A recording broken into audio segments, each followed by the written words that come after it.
Hey everybody, it's Leero with Leero Gaming, and in this video we are going to be talking about the new update patch version 1.0.3.0a that came out with the new DLC that hit today. Now, a quick warning for everybody, there is a bug that the developer are aware of that basically made it so that for some people, some of your characters may basically have all your content erased, or sorry, not your content, but your story progress, which obviously will frustrate a lot of people.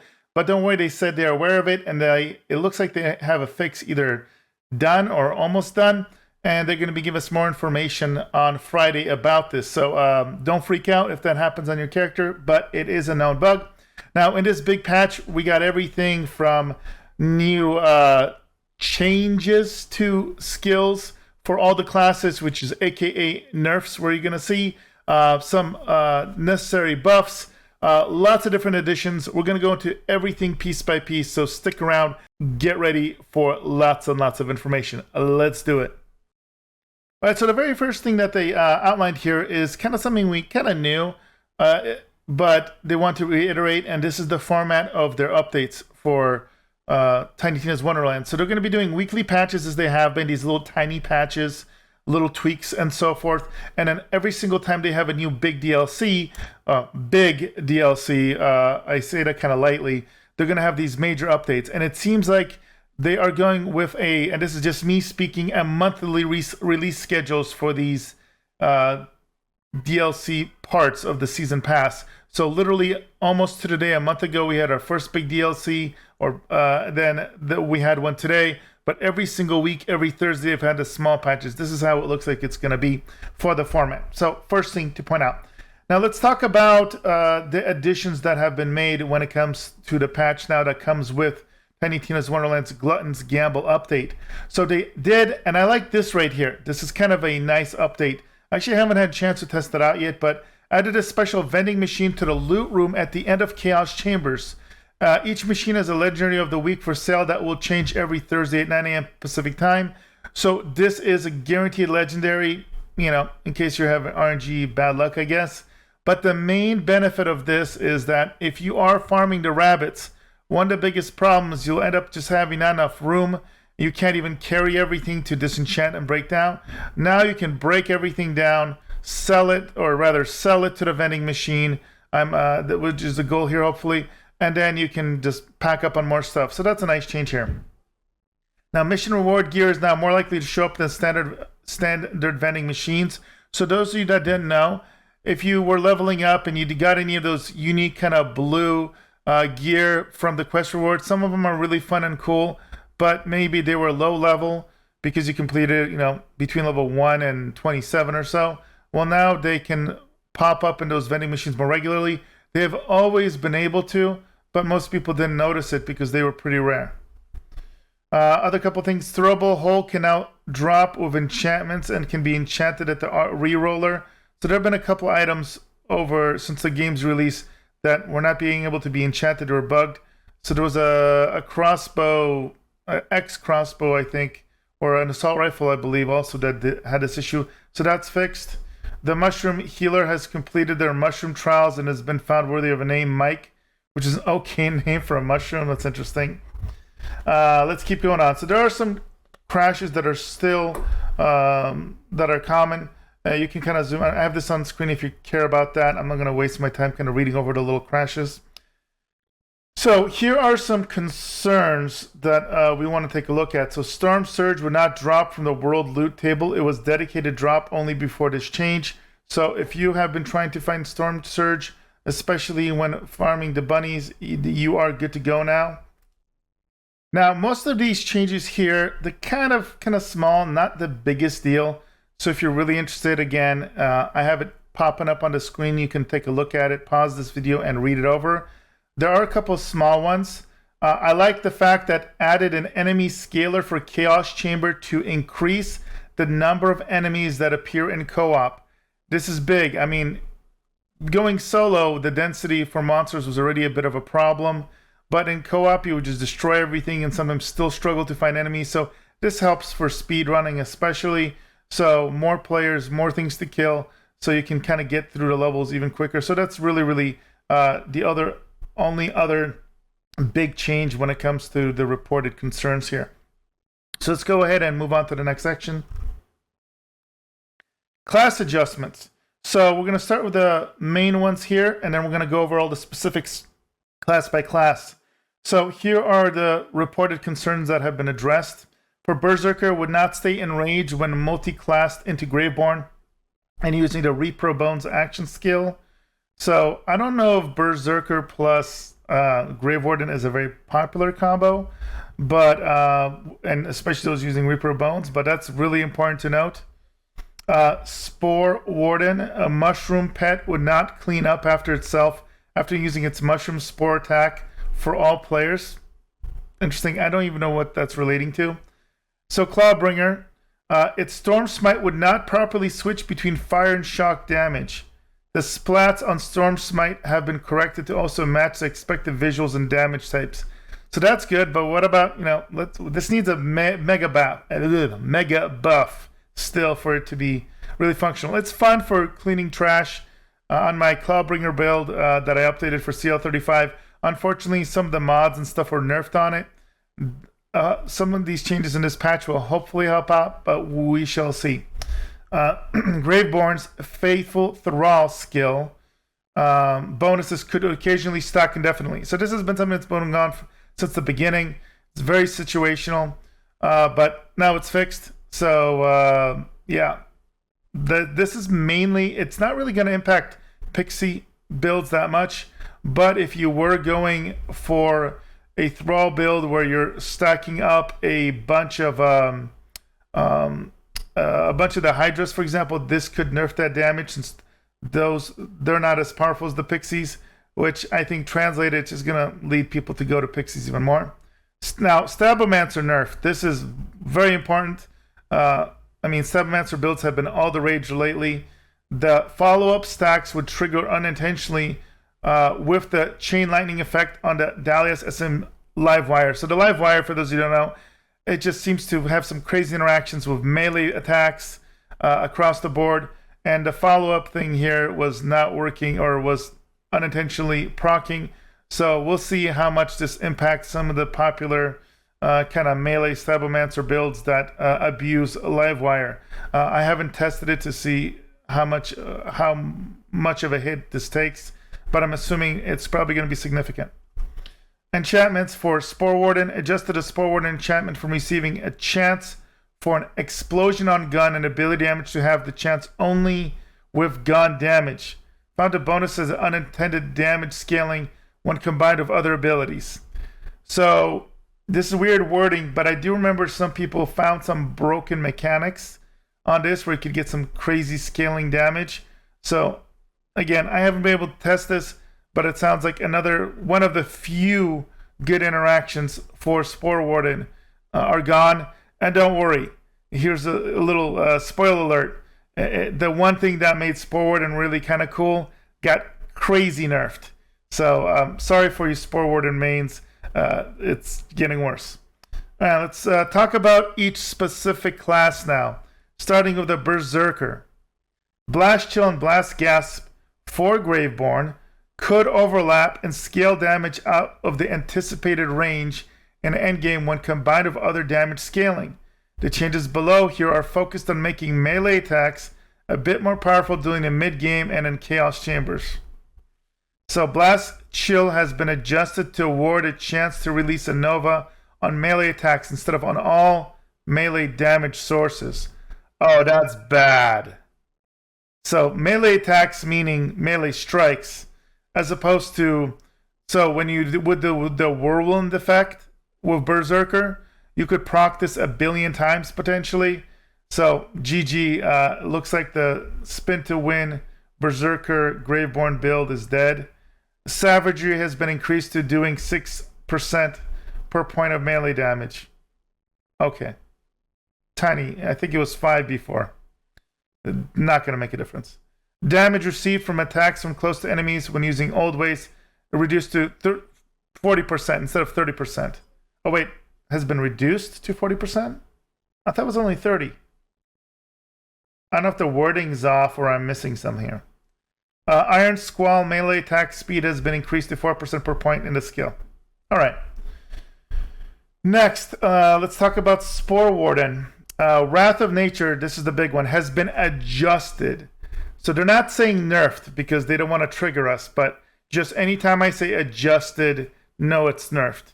To doing 10% increased damage per point in the skill. This is just bad. Bad. So, yeah, there you go. RIP Wrath of Nature. Increased affinity ability damage toward 9% per point to give additional power in the early game.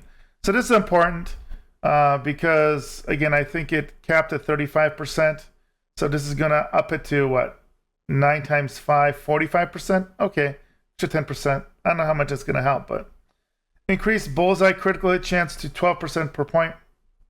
That's decent.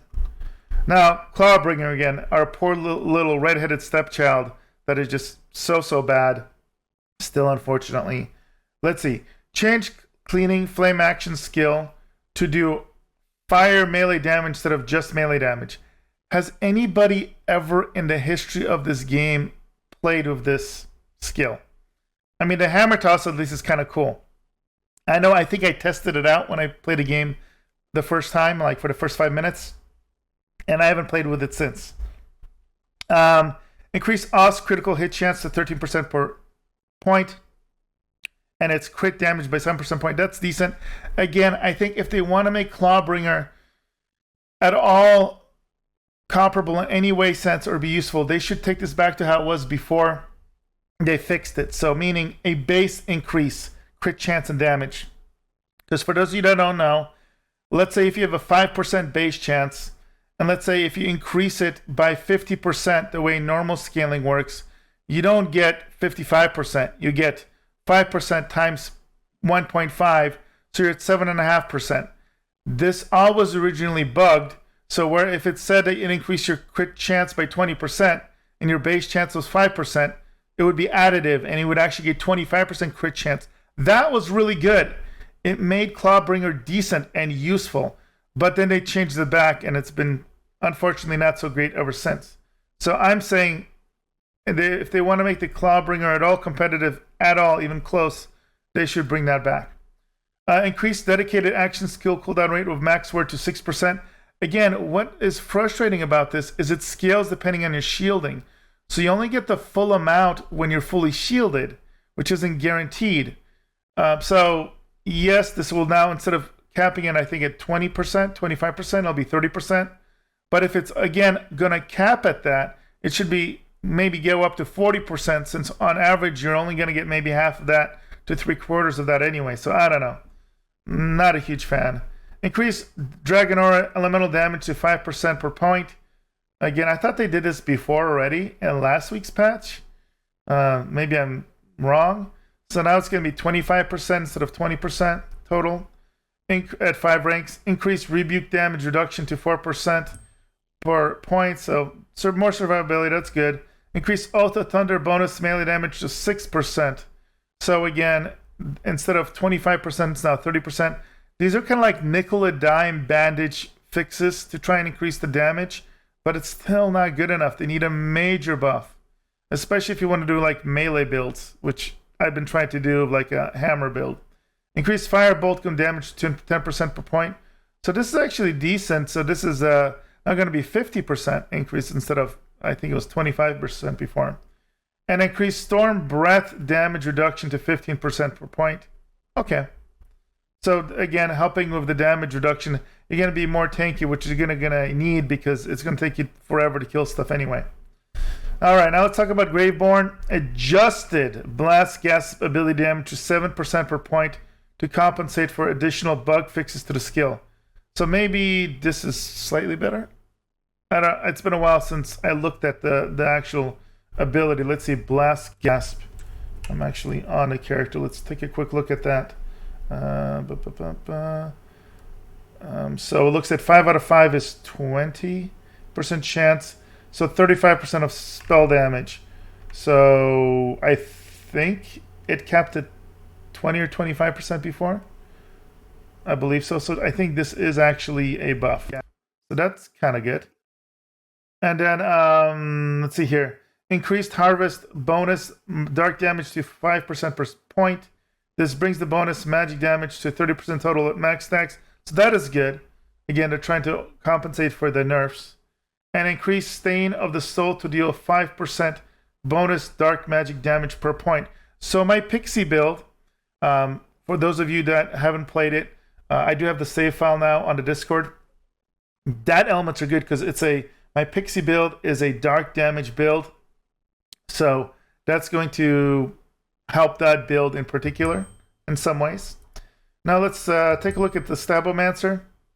And so again, they got had the big nerf I mentioned earlier, but to compensate for some elements, for those of you that use Ethereal Blade, increases Ethereal Blade damage, melee damage to 150% of your melee damage weapon, and increase Ghost Blade weapon damage to 85%. The problem here, of course, is most people use Stablemancer as a secondary, and they care about just the turning invisible skill, so you have guaranteed crits, and they abuse the crap out of that to one-shot bosses, etc. Where there's mechanics in this game that rely on you consistently critting, and guaranteed crits just breaks the game. So unless they nerf that ability to be something totally different, which I don't think they will, because that would just mechanically kill the class, this doesn't matter. But again, for those of you that don't care about min-maxing this and want to do kind of like a fun build, well, there you go. This is a nice little upgrade. And then Spell Shot, really, one change. Adjusted double knot to do 4% gun damage on spell crit hit chance. So looks like they nerfed the double knot, which is unfortunate. There was a lot of really fun interactions. I've covered this in other builds and other videos. This procs off some wonky stuff, and it used to be really, really powerful. So they just toned it down some. So there we go. That's the big thing, and those are the main big changes. Now let's talk about two more things here. The new mini event they got up, and a change that they mentioned. I don't know why it's at the end. I guess it's just general frost weapon adjustments. This is going to obviously impact the Berserker classes the most. So let's take a look at those last two things before we finish. So the new mini event Armor Up increases the chance for armor to drop and a chance for class mods to be for your current character. So that's kind of nice. If you're target farming for armor, this is very, very helpful. So good time to be going and running those chaos dungeons to farm up. And it says, note, due to classes being distributed between light, medium, and heavy armor types, Fate Makers are still likely to find plenty of armor that fits other classes at an average rate of 1 out of 3. For best results, pair up with friends that match your class/subclass. Kind of makes sense. So I wonder what the odds were before. And then a Chaos Chamber featured run has been updated. All about board the Chaos Train, but be warned, the train doesn't stop. So, okay, they reset that. And so this week, the run features Oculus and Mushroom Monster. Will let you figure out who the two bosses are this week. All right, lovely. And then let's take a look here. A couple little minor notes before we look at the Frost Weapon adjustments. We have adjusted the Wheel of Fate to drop more items along with Moon Orbs and Gold. Removed redundant quest markers for the Slayer of Vorkasar. All right, and then removed the damage scaling increase from Hawkins' Wrath from the May 5th hotfixed. Interesting. And this was removed to address the crash that we saw impacting Xbox players. All right, final thing here, and I think they should have mentioned this much higher. This is kind of a potentially big deal. A Frost Weapon adjustment. Frost does damage over time, but we found some Frost-only guns, like the super popular ones, like Liquid Cooling, that were mistakenly balanced as if it was not the case. We will be adjusting those weapons upwards so that they still roughly deal the same damage. Queen's Cry specifically was mistakenly nerfed because elemental damage was included, but not during balancing. As its damage increased to compensate for the mistake, we are intending to adjust Fragment Rain in a later hotfix after we take a look at SMG balance for Chaos Chambers. So basically, adjusted frost damage scaling for guns minus 5.9%. So they nerfed the frost scaling, but they did increase liquid cooling damage scaling by 7.8% And the big one is Queen's Cry damage scale increased by 22.3%. So if you like using Queen's Cry in your builds, I know I've used them in some of my builds, that's kind of good news. So that's everything you need to know about the patch. If you haven't checked out my other video covering the DLC, do check that out. I have played through it, and TLDR, it is better as far as I like the flow of the content better. The boss is kind of cool. It kind of sucks a little bit for melee builds or enemies or any builds that like shotgun builds are a little further away. You may have a slightly harder time hitting the boss where she stands, but she's still pretty darn easy overall. Improvement, but still short like the first DLC. So you can copy and paste the complaints people had about the first DLC. Probably gonna see it with this DLC as well. All right, guys, thank you for the support. As always, like, subscribe, comment. Let me know what your thoughts are on this patch and the DLC if you've had a chance to play it. And as always, I'll see you guys in the next video.